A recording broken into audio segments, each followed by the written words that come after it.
في ناس كتير جدا في سوق العمل ما يعرفوش يعني ايه بلامنج، او يعني ايه ان حضرتك تكون مهندس ميكانيكا متخصص في اعمال الصرف وتغذيه المياه المباني. المجال ده مهم جدا، ما ينفعش مهندس الميكانيكا ما يشتغلش فيه. الموضوع بمنتهى البساطه ان حضرتك من ضمن الجوب ديسكريبشن بتاعتك في المباني ان حضرتك تدخل في الجزئيه الخدميه للمباني، اللي هي رقم واحد ان حضرتك تبتدي تشتغل في تغذيه المياه والصرف. مفيش مبنى من غير تغذيه ميه، ومفيش مبنى من غير صرف صحي. من ضمن الجوب ديسكريبشن بتاع حضرتك ان حضرتك انت اللي بتقوم بالجزء الخاص بتجميع كل الفيكتشر تايب الموجوده في السيستم عند حضرتك، وبعدين تبتدي انك انت تعمل سايزنج للدرين والبوزيشن بتاع الدرين، وازاي تقدر تعمل درين بشكل صحيح يحقق السلوب المظبوط علشان الصرف يقدر يمشي بشكل مظبوط.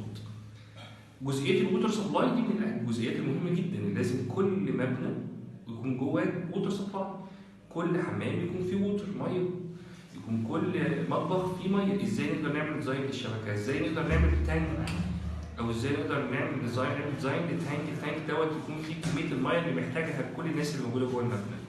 ازاي نقدر نعمل ديزاين للمضخات علشان نقدر نرفع الميه لكل شقه موجوده جوه المبنى او كل اوضه موجوده جوه الفندق. ده ببساطه جدا يعني ايه كورس بلاننج من ضمن الجوب ديسكريبشن بتاع حضرتك.